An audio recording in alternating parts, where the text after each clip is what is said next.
Family Office Wealth Management. Stop thinking like someone who has money. Start thinking like someone who controls dynasties. Right now, at this very moment, there are families you've never heard of managing billions, not millions, billions, and they're playing a completely different game than you are. They have their own banks, their own investment teams, their own rules. This isn't about getting rich. This is about building a fortress around generational wealth that lasts 100 years. And if you think this doesn't apply to you, you've already lost, because the strategies I'm about to share, they're the same ones used by families worth 9, 10, even 11 figures, and they're hidden in plain sight. Welcome to Family Office Wealth Management. Let's begin. Before we begin, I would like you to join our WhatsApp channel to access free resources. 1. The wealth threshold nobody talks about. The $10 million barrier is where everything changes. Most financial advisors won't tell you this, but once you cross this threshold, traditional wealth management becomes obsolete and actively dangerous to your long-term prosperity. The wealthy don't use retail brokers or public mutual funds. They create private ecosystems designed to protect capital first, grow it second, and pass it forward third. You're not managing money anymore. You're managing a legacy system. At this level, your portfolio isn't just investments. It's a living, breathing family infrastructure that includes trusts, holding companies, private foundations, and tax-optimized legal structures across multiple jurisdictions. Every decision must be measured not in years, but in generations. The moment you realize you need a family office is the moment you're already late. Wealthy families begin planning their family office architecture before they hit the threshold, not after, because reactive wealth management costs millions in unnecessary taxes, legal battles, and missed opportunities that compound over decades. 2. Single-family office versus multifamily office. Choose wrong and lose everything. A single-family office is total control, total privacy, total cost. When you establish your own dedicated office with your own staff, lawyers, and investment professionals, you're spending $1 to $3 million annually minimum, but you're buying something priceless. Complete confidentiality, customized strategies, and alignment that can never be compromised by outside clients. Multifamily offices give you access at a fraction of the cost, but you're sharing the table. For families with $10 to $50 million, joining a multifamily office means splitting infrastructure costs while still accessing world-class expertise. But understand this: you'll never be the only priority, and your strategies will be influenced by the needs of other families in the room. The hybrid model is emerging as the smart middle ground. Progressive families are now building virtual family offices where they maintain direct control over core decisions while outsourcing specific functions like tax planning, estate architecture, and alternative investments to specialized firms, creating flexibility without surrendering sovereignty. 3. Asset allocation.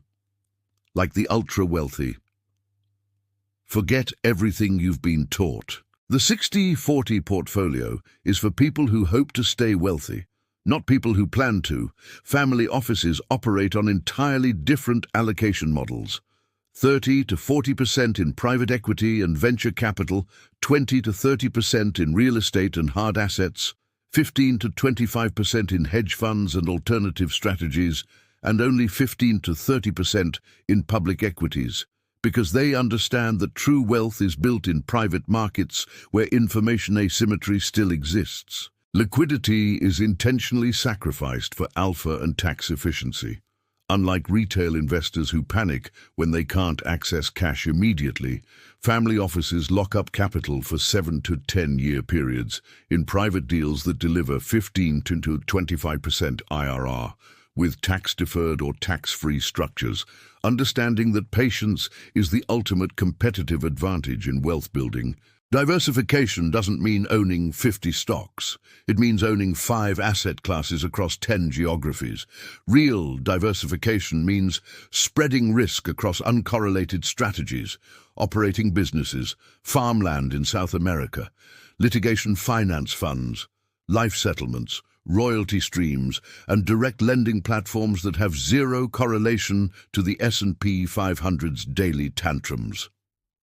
4. Tax architecture, the difference between keeping 50% and keeping 95%. The wealthy don't avoid taxes illegally. They architect around them legally. Family offices employ teams of tax attorneys and CPAs who construct multi-layered entity structures using Delaware statutory trusts, Nevada LLCs, Puerto Rico Act 60 incentives, and international treaty benefits to reduce effective tax rates from 40 to 50% to single digits without breaking a single law. Trusts aren't just for death planning. They're for asset protection and tax deferral right now.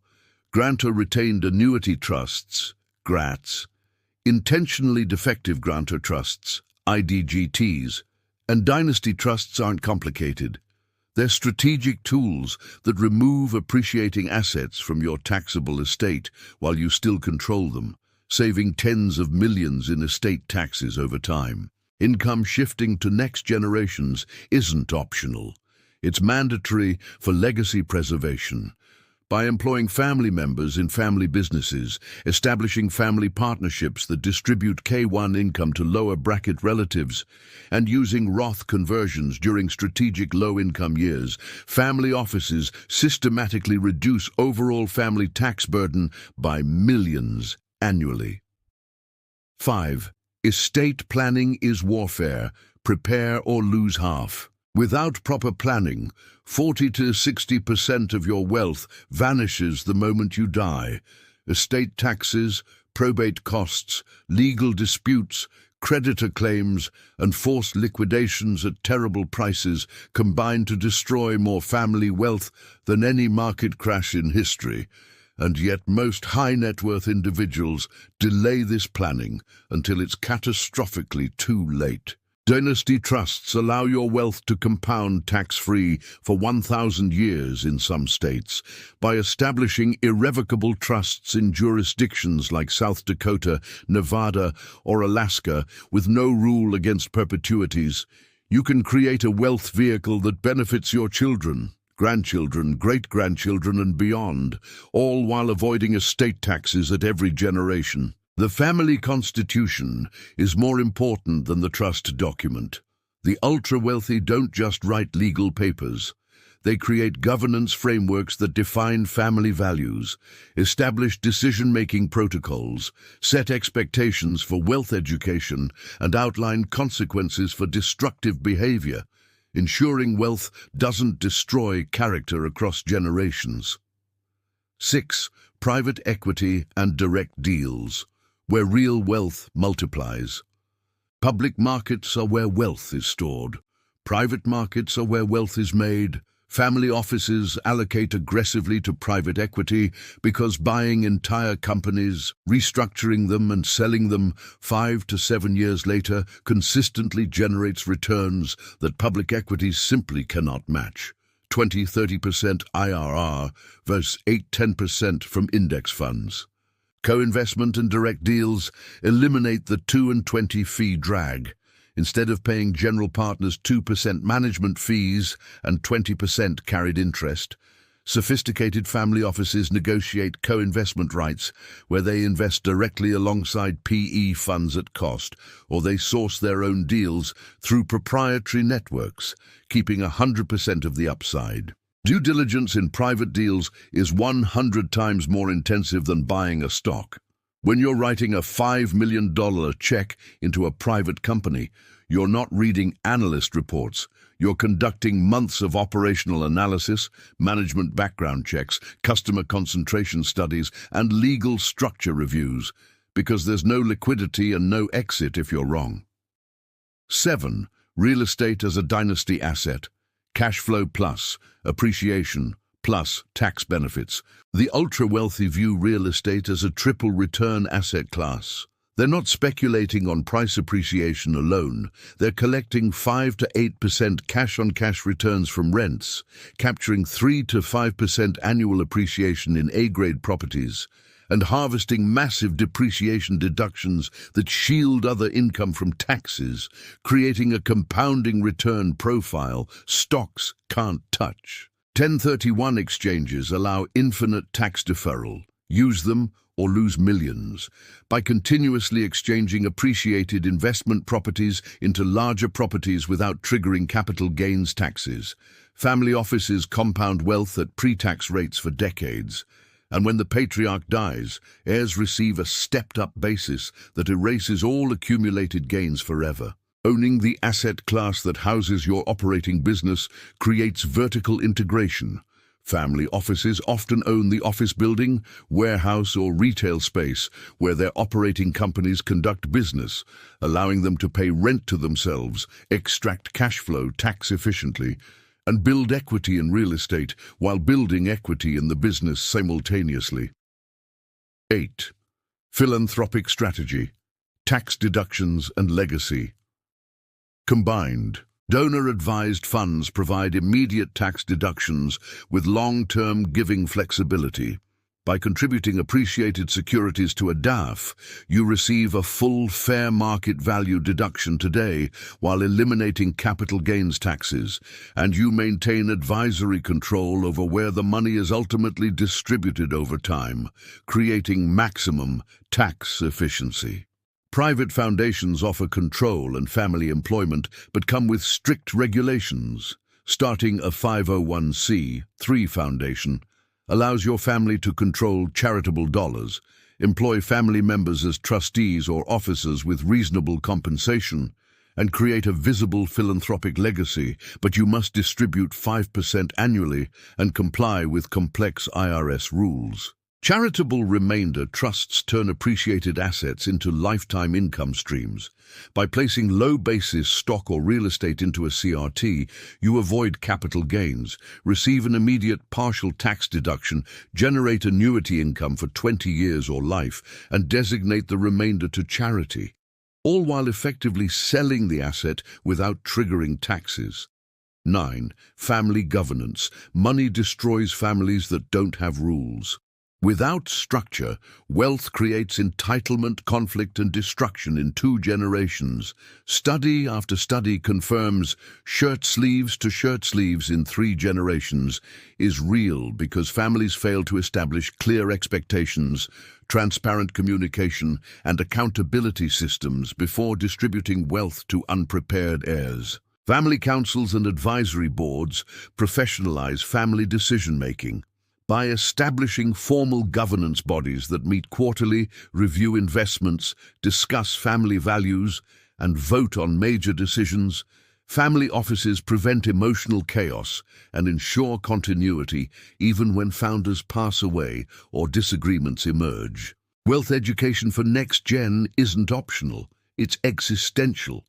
Children who grow up wealthy without understanding how money works, how it's invested, how it's protected, and what responsibilities come with it, will squander everything, which is why family offices run formal education programs starting as early as age 12. 10. Building your family office roadmap, the implementation blueprint. Start with a brutally honest wealth assessment and goal-setting session. Before hiring anyone or creating any structure, you must answer, what's the exact net worth? What's the annual spending need? What's the risk tolerance? What's the legacy goal? And most importantly, what would failure look like for this family in 50 years? Hire a quarterback before hiring specialists, someone to run the entire system.